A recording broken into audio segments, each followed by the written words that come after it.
So in this podcast, we're going to ask the question. We're going to explore the question. And in the comments, get your perception of it. When and if do you sell your Warhammer 40,000 army? And of course, any miniature gaming system, some of this can apply. But 40K is in a really, really interesting place in terms of miniature wargaming, because it's half building and painting and collecting and building up your models. There are a ton of 40K units out there. But at the same time, it's a miniature game. So you might approach burnout. You might get to a point where you're just not feeling Warhammer anymore. You want to move on to other systems. Your player personality changes. Do you sell your army? What do you do? Now, I want to say, unfortunately, with a heavy heart, there are times when life throws something at you, and look, just where you are right now in the moment, you have to do what you have to do. So if you're facing that down for whatever reason and you have to sell your army, I've been there once or twice. I try to at least get it into really, really good hands. So this way, at least I know it's passing on, it's earning glory, the time, the effort, the battle honors it's won, they can continue on and echo throughout time. That's not what this podcast is about. You got to do what you got to do to survive another day. But if we're in a place where, and let's just say it's Imperial Guard right now, because Imperial Guard, you can do massive horde, you can do a mix. They've got some interesting special characters. You could do massive amounts of tanks. I mean, truly, you could do horde, you could do elite, and everything in between there. It's a great example. Let's say you're playing Imperial Guard, and it's a little bit stale, or you're really enjoying the narrative of 40K, but you know, I'm not having a good time. I'm not playing Imperial Guard. Maybe I should sell the army off or disband it and see what I can do. I find if you're in that place, well, the first thing, of course, is to try different missions and to explore different narratives. If you're a competitive player, play some narrative games. If you're a narrative gamer, play some competitive games, some tournament games out there. Mix and match and see what can re-energize you. But ultimately, if you're doing that and you are feeling that it's the army, then what I like to recommend is, as best you can, and this is going to take a little bit of time depending on your physical time and your resources, shelve or put away a part of the army. So if I'm playing Horde, Imperial Guard right now, start adding some tanks slowly over time. Take your list in the exact opposite direction, and then put away in the gaming case or put on your gaming shelf, you know, those massive conscript squads and blob squads and whatever that's on there. And now you're still playing IG, what you fell in love with, but it's a completely different army. See if over time you can switch your army. Now, by holding on to all your old models, again, taking advantage of the past battle glories, the build time, the paint time. I mean, I have a lot of great memories of just building and painting. I mean, there was, we were getting ready for Games Day or something. And I have a porch out on the back of my house that, okay, you know, it could probably hold 4 or 5 people. I've got like 16 people out there. We're barbecuing. We're all painting miniatures. And I'm just thinking, forget liability. If this porch drops, save the models. We've got like enough models here that are worth like a small, decent used car. And we just have way too many people out here. But we literally spent the whole day. And I warned my one buddy, like, bro, you got to be under the giant, like, umbrella because you're just going to get, like, sunburn like crazy. He's like, nah, man, no, I'm fine. You know, a bunch of beers and Zima will do that to you. And by the end of the day, like 8 hours in front of the sun, he was practically radioactive and glowing. But just that build and paint and so many things like that at the gaming club, every couple of months having a build and paint, eating some pizza, watching TV, that's just as much 40K as playing 40K. All that is tied up in your models. So if it's possible, see if you can expand, change, or grow your collection rather than disband the entire army. This is going to make you recession-proof, or Games Workshop edition-proof. I'm looking for the correct terminology. But the idea that Games Workshop is going to drop new books. They are going to change up the edition. At some point, we'll be at 9th, then 10th. And in restructuring the rules, aspects of your army might come back into play that are really rock solid and awesome. And you have those units ready to go. So I'm a big fan of growing out your army and keeping onto your models. So let's escalate this one step higher where you're honestly like, Fritz, I'm just not feeling it anymore. Well, now we look at resources, time resources, financial resources, other gaming resources, right? That budget kind of pushing out in different areas. Is it possible for you to take that army and literally lock it away, literally put it somewhere in the back of your gaming closet on hold, retire the motor pool, and jumpstart a second army? In my opinion, that's the best thing, because if you have a couple of different armies over time, you can challenge and explore different things. If you bring another friend into 40K, they can borrow the army. Even if you're at the point where it's like, look, I'm dedicated to Space Wolves, I'm never going back to Guard, every now and then you might just want to try something different. So again, making the best use out of that on there. But that's not possible for all of us to do. So in that case, using one part of your army to self-fund or jumpstart another part of the army, what I like to look at is I look at all the models in my collection. So let's say, Necrons. Well, no, Necrons aren't a great example. Tyranids. Because at one point I had 4 Tyranid armies. Now I'm down to 2 Tyranid armies on there. So taking an honest look at your army and saying, no one's ever going to play 16 Carnifexes. So if I take those 3 Carnifexes and then, get them to a new home, get them to a new Hive Fleet, I can use those resources either through cash or trade or store credit or whatever it's going to be to fund that new army. Are there aspects, do you really need 6 Wave Serpents? Well, for that, I do. I want to hold on to those, right? Really looking where it's like, I have 4 groups of Guardians. Am I going to play those? Yes, I am. I have 4 groups of Dire Avengers. Am I going to play those? Probably not. Maybe there's one that I can push out.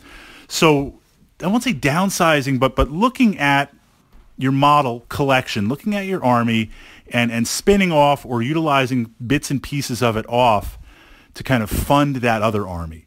I think in that case, if you can't hold on to it and you want to trade some of those resources one-to-one, that's a viable approach also to look at. So in your opinion, are there armies that you want to sell? Are there armies that you're looking to get rid of? Sharing some of my personal experience on this, and even to this day, it's hard for me to kind of speak of it. I started playing Warhammer 40,000 with a bunch of buddies. We were playing D&D at the time, Dungeons and Dragons. We go to the gaming store, and my buddy Naps is like, Fritz, check this out. Orcs with guns. And I'm like, that makes no sense. What do you mean orcs with guns? Orcs do not carry guns, and I have no idea what that model is. And there, like the Golden Throne, up there on the gaming case, Warhammer 40,000 Rogue Trader. And it's got the Crimson Fists, the Last Stand, and we're like, I don't know, sold. So we pull the book down, we're looking through it, and you know how that is in the moment. You got to stake your claim. You got to get in when you've got a bunch of friends. So my buddy Dom came over and Miguel came over. Miguel still hasn't forgiven me for picking squats, but I didn't force you to pick squats on there. And immediately stake your claim on the army you're going to play. So I didn't want to play orcs because orcs with guns makes absolutely no sense from that perspective. Space Marines, my buddy Naps is like, I'm doing Space Marines, done. Dark Angels, done. Imperial Army, because it wasn't Imperial Guard yet. I mean, Games Workshop has changed the names a lot of different times. Looking at that, they look kind of cool, but, something different. And then they have Eldar Pirates. And there's this picture in the Rogue Trader book, which are like proto-swooping hawks, where they're flying down on these wings, and they're like blasting with lasers or something. And I'm like, that looks pretty cool. And the Eldar models at the time had like these chainsaw blades on the catapults. Looked kind of like power armor, but not. The helmets look pretty cool. I'm like, I'm going to do Eldar. So I start collecting Eldar. This was before 3rd edition where they switched over to the las guns and everybody revolted on that. So there's this one model of, I guess he's an Eldar hero because there were minor heroes and major heroes. He's got a hand flamethrower. I was sold on that too. Any game system where I can like have a pocket flamethrower, forget about digital weapons, just pocket flamethrower, I'm in. And he's got like this power glove. He's posing. But I look closer. I'm like, check out his ears. Turns out he's an elf. I didn't realize I was playing space elves. Now, I've evolved since then, but I kind of have a love-hate relationship with elves in that in the D&D universe, then at the time, I never played elves. I dislike elves because this one player always played an elf in the red box, and just it was what it was. Let's just leave it at that. And I'm like, now I'm playing an elf army. This is kind of crazy. But then we get into the elf magics and the space magics and everything like that. And I was psychic powers. I was really sold. A couple of years later, we would play 40K basement battle reports Friday, Saturday night, throw down some models. Who cares about the rules? Let's see what's going on. Got them right most of the time. The group disbanded. So now I've got no one to play 40K with. And I'm like, I was playing more and more D&D. I was starting to jump into real wargaming, playing historicals on there, Romans, DBA. And I made the mistake to fund some other stuff. I'm like, I'll sell off my Eldar. Sold them off, and that's it.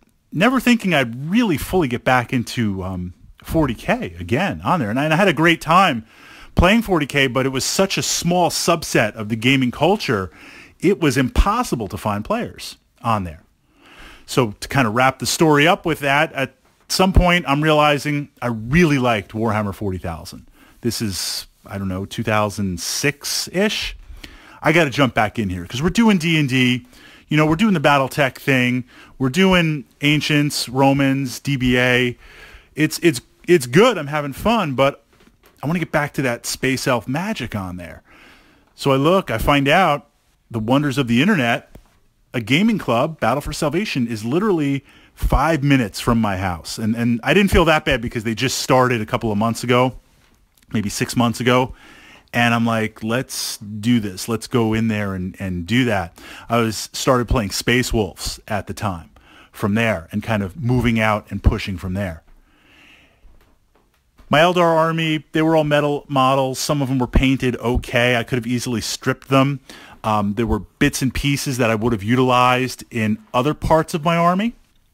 Some models, like the all-metal War Walkers, I had a few. I wouldn't play those anymore. They just look out of place. And the Dreadnoughts, Eldar Wraith Lords, maybe in a Harlequin-esque type look, but they look a little bit out of place too. So certainly there were some pieces in the collection that I had that I would have upgraded. But what I lost the most was the history of all those Friday nights with my major heroes, with my minor heroes, just that I'll never get those miniatures back. And I only have one left. It's the old, he's kind of survived. It's the bug-eyed Farseer. He's like pointing like, you, over there, human.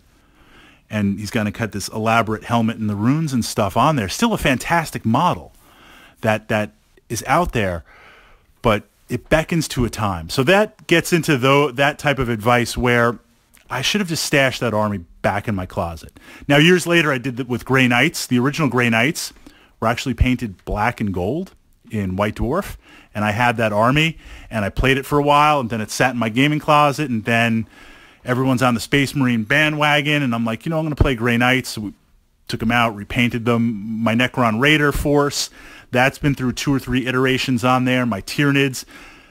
Things grow and grow and grow and kind of move from there on there.